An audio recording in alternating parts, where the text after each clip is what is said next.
this new group that I'm a part of, Outcast Paranormal, is just that. We're bringing a bunch of like people that are really open to it, and we're open to like all the ideas. You know what I mean? Like you're saying, like, oh, that's a little out of the box. Well, I'm an innovator by trade. Yeah. I don't want to be mainstream. I don't want to spit all the facts of the whole history and everything to you.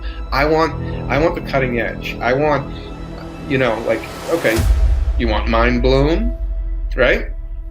So my brother does a podcast called Cosmic Cantina, and I recommend it to anyone. He's a genius. The team that he works with, they're awesome. It's a wonderful show, very entertaining. But on that show, a guy came on named Patrick Jackson. And I'm going to give you a book. And it's so funny because like most of my career, you hold on to things like you think someday, you're going to be the one to do it. But the best world is an open source happening, because I don't care who beats me to the punch. Just go figure it out. And if you remember where you found that from, let me know. Like, I'd love to join you. You know what I mean? But right. I don't care who gets there first. Well, Patrick Jackson is an IT specialist and a reverse engineer, and he has a book called Quantum Paranormal. And we need to get this guy on the map, okay? He and I would have him on your show. He will gladly come on your show if you would like. He grew up in a highly paranormal place, okay? Like crazy paranormal. Like you walk down the lap area type stuff. Oh yeah, you walk into a store and you're like, this is an 18th century tie shop. What the hell? This is supposed to be Starbucks. And you walk out, you turn around, and then it's Starbucks again. You're like, what just happened? These glitches in the matrix. That's really interesting. I think a lot of people are getting interested in that kind of stuff now. Yeah, and he started asking himself, he's like, why do you go to a French castle and you have American ghost hunters and then the ghost box responds to you in English? Like, that doesn't make any sense. Like, what's going on? And then what he basically noticed was, this seems like a loop. It almost seems like a computer program. So he started to do research, okay? And this is where it gets really, really interesting, and we're going to step into what the people call the loop. If we tried to go back to the 1800s and explain to them that we'd be doing this over Wi-Fi, and I could talk to somebody in Germany simultaneously, they'd probably think I was a wizard and have me locked up or something. He started doing research, and he started to notice something, and it was very computer-like to him. Now, have you heard of the Foo Fighters from World War II? Oh yeah, it's kind of the predecessor to the UFO phenomenon. I guess that's what they called it back then, Fighters. That's what they called it, the Foo Fighters, right? And not only have they been seen, have they been documented, have the actual spheres, is what we're talking about, have they been found, they've been looked at, they've been analyzed and everything. Well, what if, right? What if all this not all, maybe sometimes it isn't, maybe sometimes it is.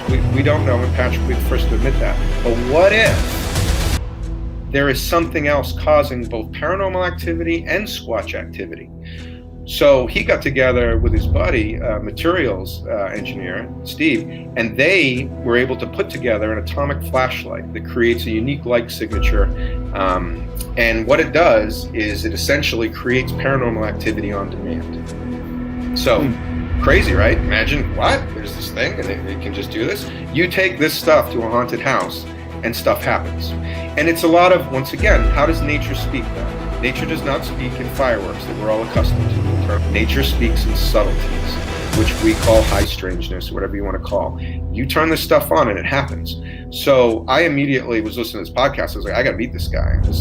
This is it. Like I said, we've outsourced everything, right? But I'm trying to get back to listen to my intuition, to my gut. It's almost scary to say that. It's almost like saying, I'm going to trust myself, right?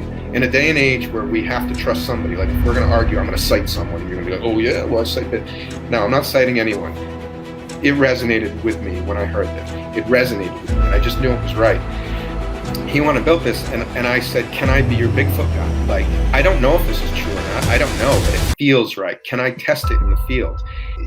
We went out and we tested this, and some really interesting things have happened.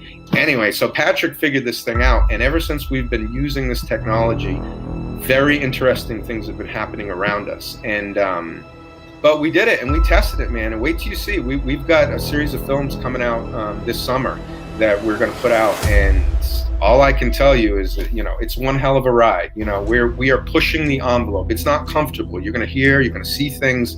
I just want the truth.